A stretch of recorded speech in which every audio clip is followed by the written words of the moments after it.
अस्सलाम वालेकुम, this is Romana Kakar from save my environment.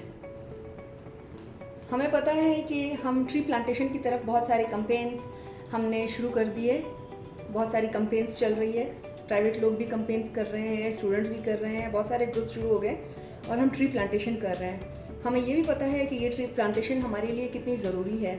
हमें ये भी पता है कि ट्री प्लांटेशन इन्वायरमेंट में कितना रोल प्ले करेंगी, हमारे हवा को साफ़ करेगी, हमारे बहुत सारे एनिमल्स के लिए वो शेल्टर होगा, हमारे इकोसिस्टम को सस्टेन करने में हेल्प करेंगी, हमें शेड प्रोवाइड करेगी और हमारी सॉइल को इरोजन से रोकेगी, हमारी सॉइल को ख़राब होने से रोकेगी। हाँ, हम सब लगे हुए हैं सारा कुछ करने में, क्योंकि क्लाइमेट चेंज का दौर चल रहा है और हमने अपने क्लाइमेट चेंज, अपने इन सारी हैज़र्ड से बचने के लिए, नुकसानात से बचने के लिए हमने ट्रीज़ लगानी है। लेकिन क्या हमें ये पता है कि जो हम कैंपेन चला रहे हैं, हमें ये पता है कि हमने किस इलाके में कौन से दरख्त उगाने हैं? क्या हमें ये भी पता है कि अगर हम इस टाइम क्लाइमेट चेंज का सामना कर रहे हैं तो पाकिस्तान वो मुल्क है जहाँ पे वाटर इमरजेंसी डिक्लेयर हुई है? क्या हमें ये भी पता है कि हमारे बलूचिस्तान में, ख़ास तौर से कुछ एरियाज ऑफ सिंध में भी वाटर स्कार्सिटी चल रही है, पानी की कमी है और यहाँ तक पानी कम है कि लोगों को पीने का पानी मैसर नहीं।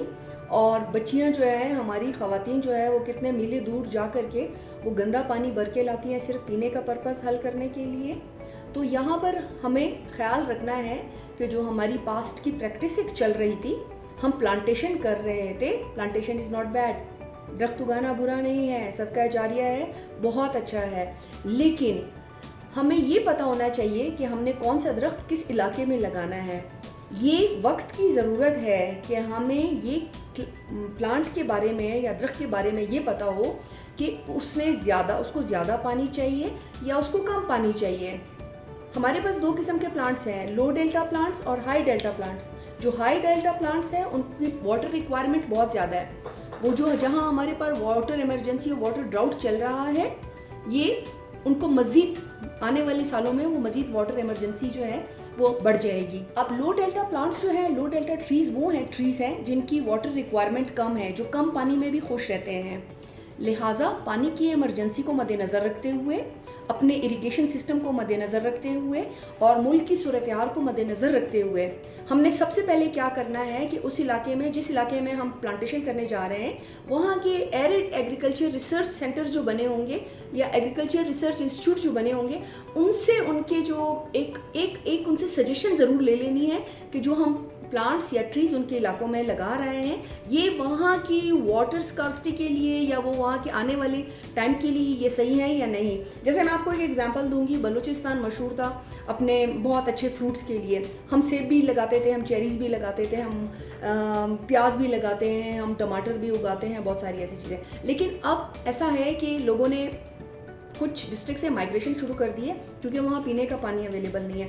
लिहाजा अब हमने वो पैटर्न छोड़ दिया है, हमें वो पैटर्न छोड़ना पड़ेगा और हमें उन प्लांट्स की तरफ आना पड़ेगा जिसकी वाटर रिक्वायरमेंट कम है। जैसे पिस्ताशियो की वाटर रिक्वायरमेंट कम है, इसी तरीके से ऑलिव की वाटर रिक्वायरमेंट कम है, ग्रेप्स की वाटर रिक्वायरमेंट कम है, इसी तरीके से आपके पास मिर्चें उगा लें, आप कद्दू उगा लें, आप ये खीरा शीरा उगा लें, उसकी वाटर रिक्वायरमेंट कम है।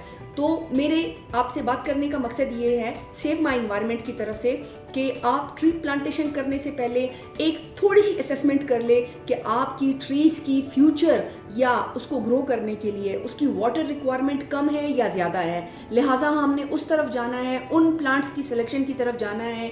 एक सजेशन ज़रूर ले लेनी है रिसर्च सेंटर से, एग्रीकल्चर रिसर्च सेंटर से, कि आया वो पौधे या वो दरख्त जो हैं उनको वो उग सकते हैं या नहीं उग सकते, या वो फर्दर जो है उस इलाके की सॉइल वाटर टेबल के लिए वो ठीक है या नहीं है ठीक।